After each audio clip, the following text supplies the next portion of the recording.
everyone, and welcome to On the Move, a show where we share transportation sales and marketing success stories.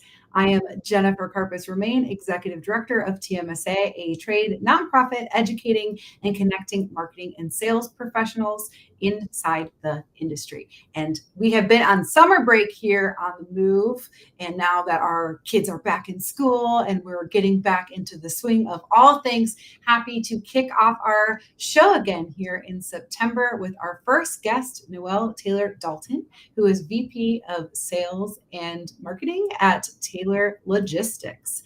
So how are you doing today, Noelle? Welcome to the show. I am great. Thank you for having me. I love the intro music. Oh, well, good. I love it, and I love how it little spins and it comes out. We're very high tech here. I feel like it's a little different from the break, no? Or is it the same? So we launched our intro the beginning of this year. So we didn't have it last year, but as we headed into year two, I really thought we needed to up our game and come in with that. So I liked that because otherwise it was just me staring at the guest being like, hi. I love it. I was like doing a little dance and it was great. I love it. I do that as well. So that's always good that they block us out when it's on the main screen. Thankfully. I was like, can someone see this? Are they going to put it like the bloopers at the end? Please no, because you'll see me in there dancing. Well, I am so excited to have you here. And you are part of the seventh generation at Taylor Logistics. Mm-hmm. And this is a company that's been in business since 1850. That's a very long time. I'm so curious what it means to you to kind of be carrying that legacy forward, both personally and professionally. Well, firstly, it's an honor. Not everyone is this lucky, and I'm seriously so grateful to be in this position. Currently in the business, it's my dad and my brother and myself. That's the only family members that are part of it. So it's just us three. And honestly, if I wasn't at Taylor, I don't know if I would talk to them every day. And I get to talk to them every single day. We're all three in different aspects of the business. We don't even work in the same location, but we connect every single day. And that is something that is incredible. And I feel very fortunate to do so. But being seventh generation comes with some pressure. I mean, 175 years carries a heavy weight. Mm-hmm. So I definitely feel the pressure. It's an honor. There's a lot of history. I mean, with family business comes family dynamics. Mm-hmm. And all the time people are like, I don't know how you work with your dad. I don't know how you work with your brother. How do you guys show up to Christmas dinner? Which is valid. Yeah. But there are so many organizations that help with family business dynamics, from succession planning to just politics, things of this sort. So we're very fortunate in the cities that we operate to be a part of these different associations that help with that. But yeah, it's seriously an honor, and we hope to carry the legacy forward. I love that. I absolutely would never work with my family. So kudos to you. They did come to Elevate this year. Right. Mom, dad, kid, husband, sister, nieces. And I was like, you may go now. It was cool to have them see what I do. Like, at least at your family dinners, people understand what your job is. Sort of. I don't think a couple of my uncles who aren't a part of the business know what's going on, but for the most part, yeah, people have a good idea for sure. Yeah. Which is cool. One of the things that I love about your journey is because you are marketing, you are sales. And so you've had this family business legacy, but you kind of formed your path in like doing what you love to do, but making it applicable to the family business. And so did you always know that's what you were planning and wanted to do? Or did you force it and be like, nope, I'm going to forge my path here in this way? Did I always know? I mean, yes and no. So I remember as a little kid going to check the trucks with my dad. I would get a donut at the end of the day. We go see the temperatures because we were doing a lot of temperature control work at the time. So I was like, oh, cool. This is about, we were also in the confectionery business. So I was like, my dad deals with candy and I get a donut. So heck yeah, I want to be in this business. I got older. I actually started working in the warehouse. making some retail displays for a couple customers. Didn't love that so much. So I was like, I don't know if this is for me, you know? Then I was scanning bills in, which was really fun because I'm kind of a techie person. I love computers at the time. It was scanning in bills, making sure everything was good. And I loved that part. I liked the process of it, putting everything in, and working with the accounting team was awesome. But I went to college thinking I'm not going to join the business, thinking, you know, my brother, he has always wanted to his whole life. Wanted to work at the family business. So he went to college for it. My dad did make him get a job out of college, not at Taylor, to gain experience and all the things. But I went to school for user experience design and computer science, which isn't super applicable to our industry until it is. And Mm-hmm. it's useful. So then my uncle asked me to join, and I guess yes and no. I've always loved it. I've always loved take your child to work day was always so much fun. But yeah, I guess yes and no. I know I saw Monroe on LinkedIn. He like wants to be a part of TMSA, which is so cute and like so nice. It's like family business in a way too, you know? Yes, he wants to take over TMSA. That's one of his life goals now. I think it's because I took him to site visits. So next year's Elevate, we're headed to Denver, and I was traveling a ton in the spring, and so I was like, let's just bring you with me to site visits to test out the hotel, see that side. I mean, so much of it is like sitting in here talking to Right. people on my screen. And he just loved it because, you know, site visits, everyone, I explain to people, it's like being a bride, but even better because you could be repeat business. Right. And so everyone's just so nice and they give you things and they buy you lunch. And he really realized it was a active audience in which they had to sit there and listen to him talk about Minecraft. And he just really embraced that.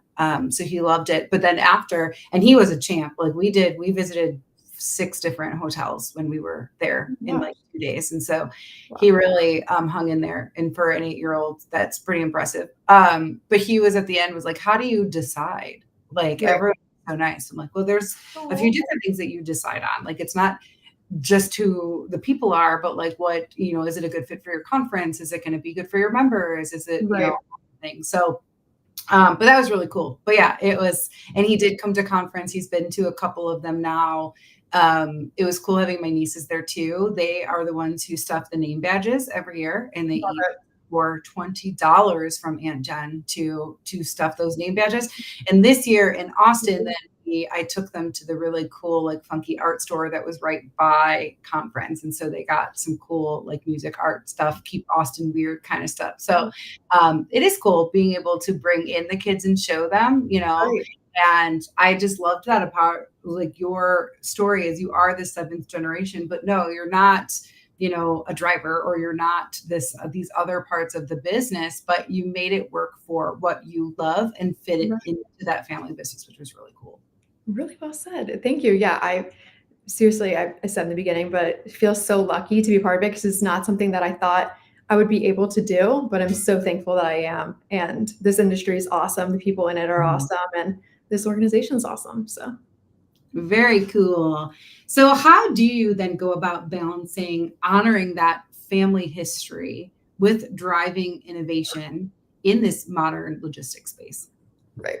So let's go back to 1850. Obviously, a lot's changed now since then. Technologies are different. We've been through an industrial revolution. We now have cars. When we started at Taylor, it was horse and buggy. Processes change, even certifications change, everything's changed. But the one thing that has remained constant is people. So always, always, always putting people first. I mean, technology, artificial intelligence is fantastic. But what makes Taylor true to what it is and staying true to our roots is our people, our team members, our customers, our partners. Putting everyone first is key. And that's seriously how we honor our history is with our people. I love that. And outside of honoring those people, like what does that look like? Are there specific traditions or values passed down that still kind of shape your company culture?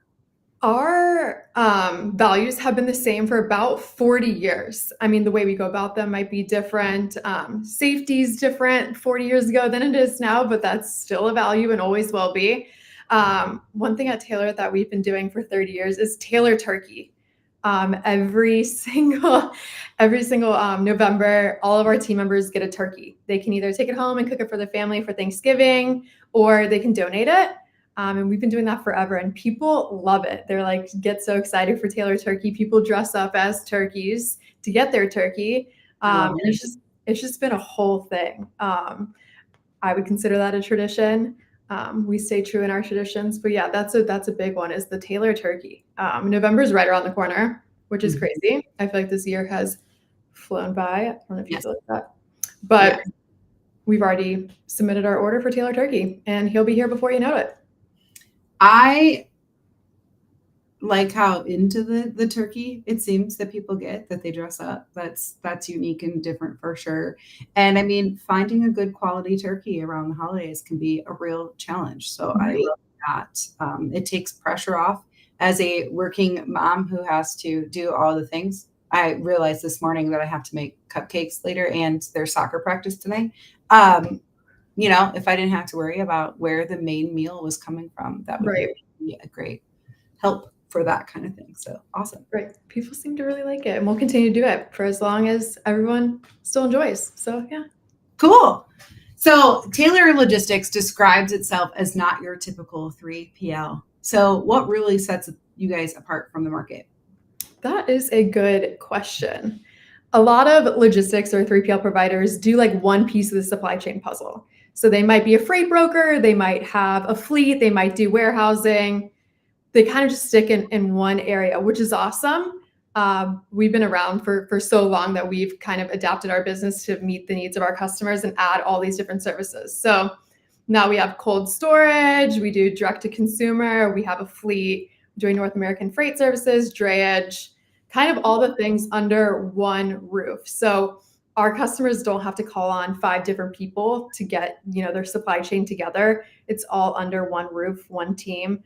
As a marketing and sales person, I do not love this phrase, but we do use it. It's one throat to choke. I hate that phrase, but it is seriously true. Like, at Taylor, it's just one team for everything from retail displays to transportation to kind of everything. I think because we've been around so long, we've been able to adapt our business and add all these value-added services and things. So it's seriously just, we're the full kind of puzzle piece and not just the singular. And I think our customers and our partners really appreciate that.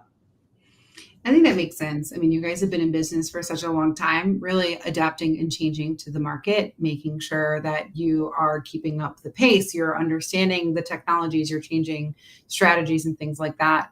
And so I'm curious how you kind of see those puzzle pieces, that technology piece, that strategy piece, the company culture that you guys have created. How does that all blend together to create a better supply chain solution?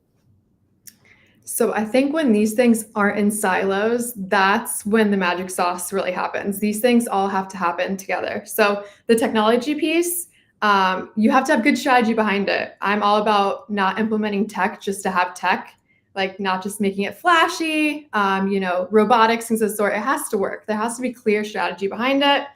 And then the glue to that whole strategy is your culture, your people. They have to be bought in. They have to know the why, the how, and understand it fully for everything to work. So I think when all of those components are harmonizing and really working together, that's when you have the magic sauce. Because, a lot of companies, I think, are, seeing AI and they're implementing it where they can, but it doesn't always work.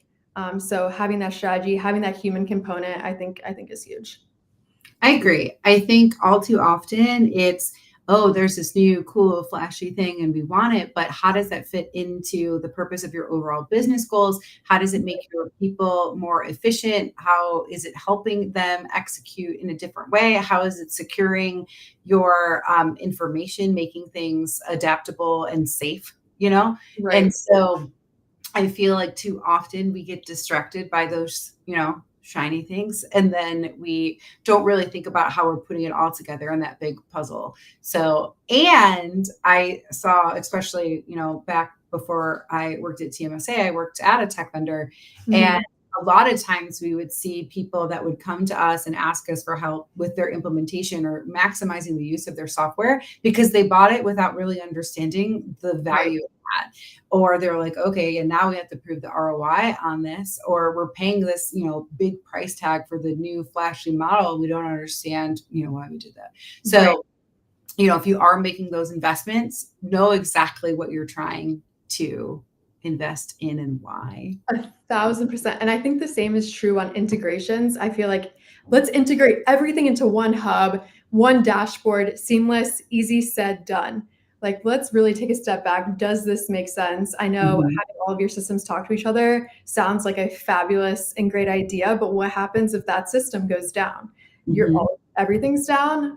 So I think integration is what we're really looking at right now is, can we make our systems talk to each other? How, what is the fault of that? What does that look like? So there's a lot to be done there, but yeah, I agree. Look at the full picture.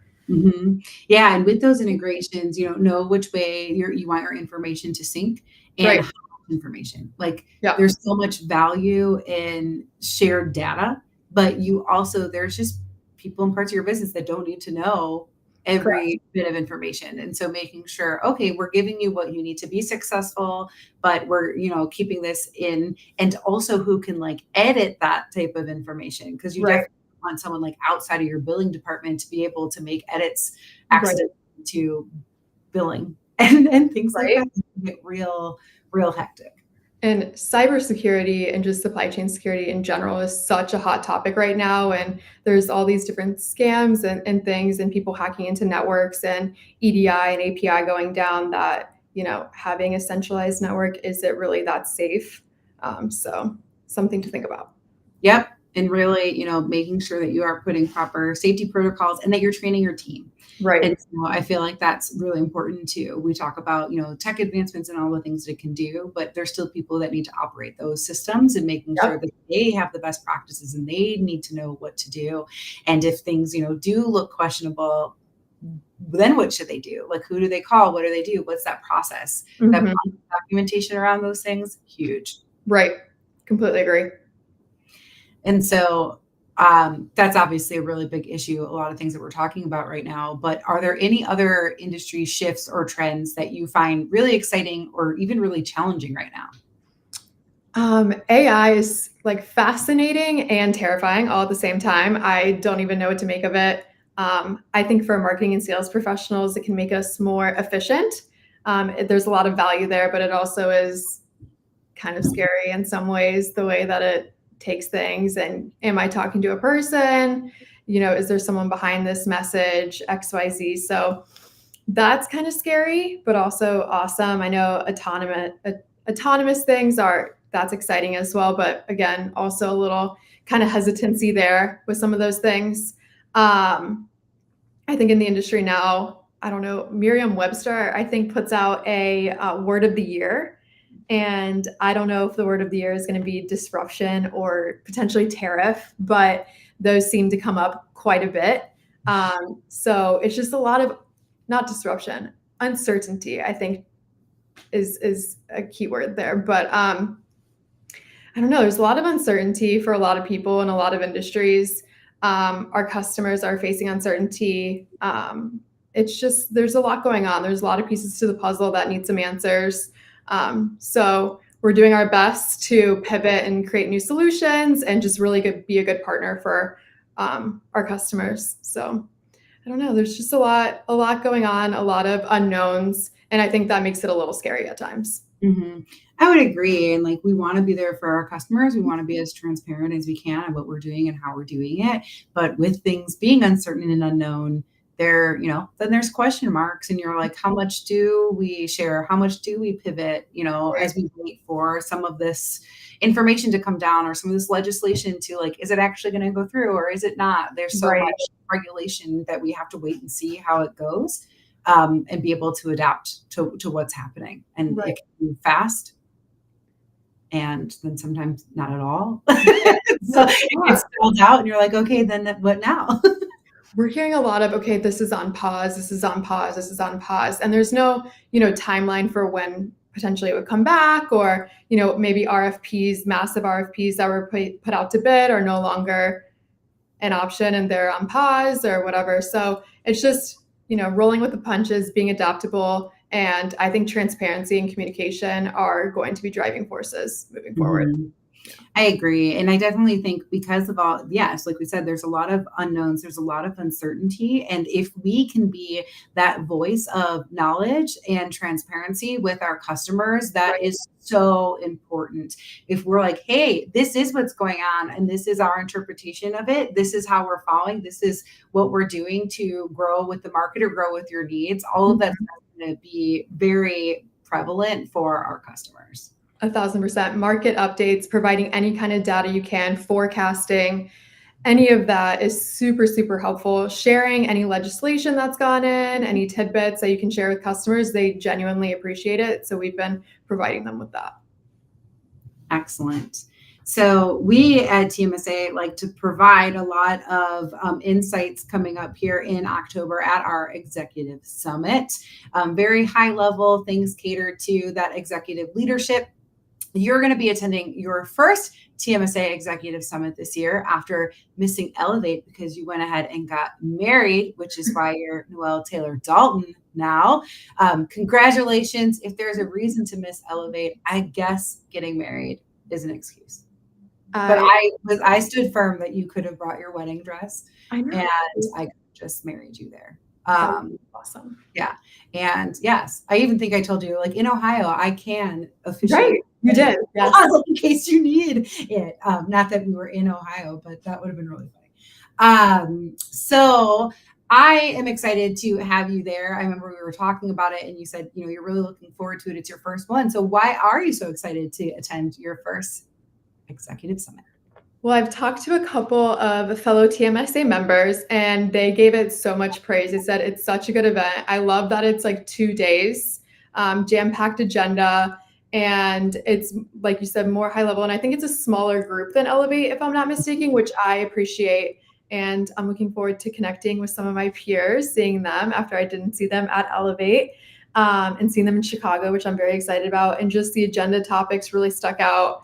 I sent it to some of my team members too, to see if they had interest. And they're like, Noelle, you need to go to this. And I said, I'm going, guys. The floor is open for you guys as well. And they're like, go. So I'm very, very excited. Any TMSA is always a great event and always great to catch up and learn and grow from each other and brainstorm.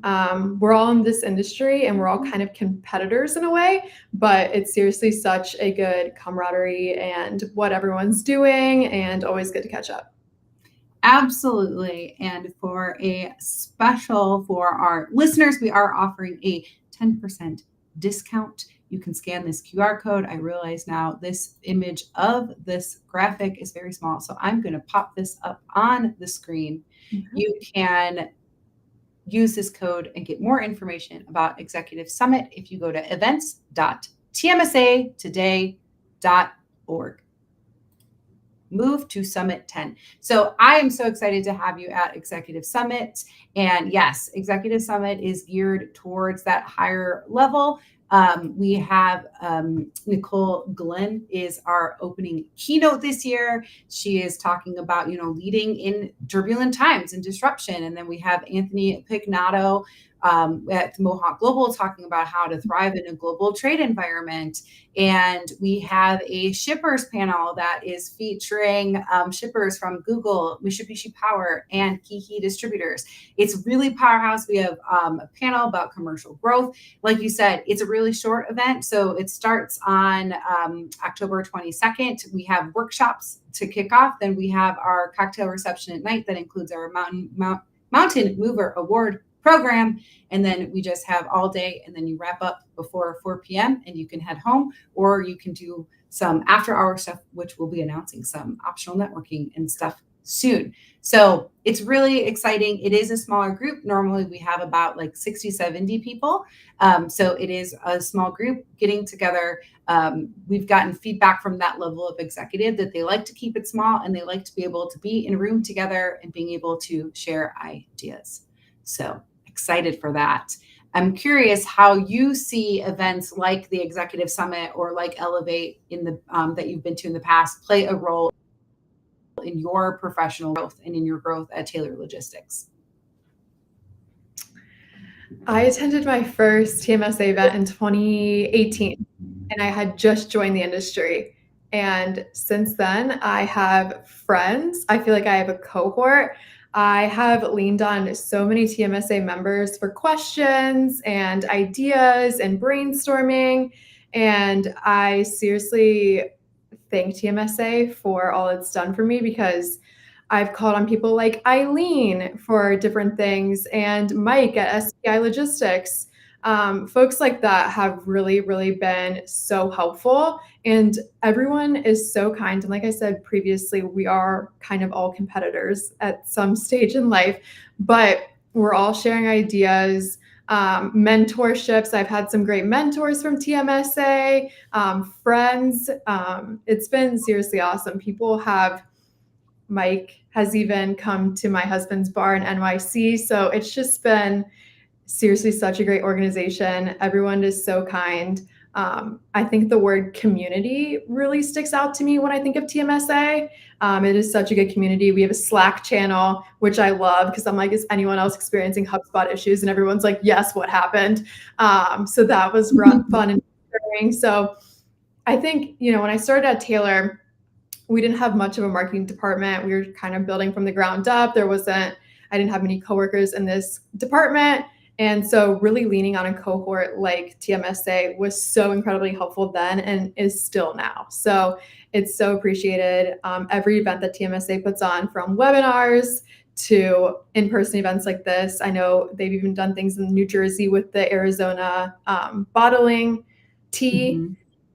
So just local community events too are always awesome. But it's community. That word really sticks out when I think of TMSA. Absolutely. And I love being a part of this community. If people have watched the show before, they've heard my story, in which I was a member first. And that's how we met back in 2018 in Chicago, which I always think back to that. We were at a digital marketing conference that TMSA did back then. And we went to dinner and had pasta. And there was like 4 of us, and we had never met, but we were like, let's go eat our faces off with, Italian dinners. And it was so much fun. And it's been really cool watching you in your journey, going from that, I think you were just director of marketing at the time, and then just rising up through the ranks at Taylor and watching our professional lives grow together. And I feel like that's part of the power of TMSA, is that you come in and you make these connections and you kind of go through your career together. And I also love the Slack channel, because I can reach out to people individually too, and people can reach out individually to me on there. So I'm always available to, pick my brain and talk about all things marketing and sales, which is great. So last question for you. It's the question I ask everyone who comes on the show. If you could go back in time and advise a younger Noelle, anything personally or professionally, when would you go back to, and what would you say? I think early in my career in college too, I would tell young Noelle to not put so much effort into worrying about things you can't control. And I still need to work on this today, but younger Noelle really need to work on that. People, I don't know if you know Mel Robbins, like let them theory. People have their feelings about it, but seriously, like let them, it's okay. Much effort, don't put so much energy into things you can't control, and see the bigger picture, address it and move on. I would tell her that. I would also tell her to wear sunscreen, because you need to wear sunscreen, stop getting burnt. That's not good. And I would tell her to save your money, girl. What are you doing? Do not buy that sweater. Do not, go to an expensive dinner. Save your money, please. Yeah, that's, I think, what I would tell her. All solid good advice that we're all still learning, for sure. Right. I can still learn. Yeah. It's important. Still learning those lessons. I do wear sunscreen though.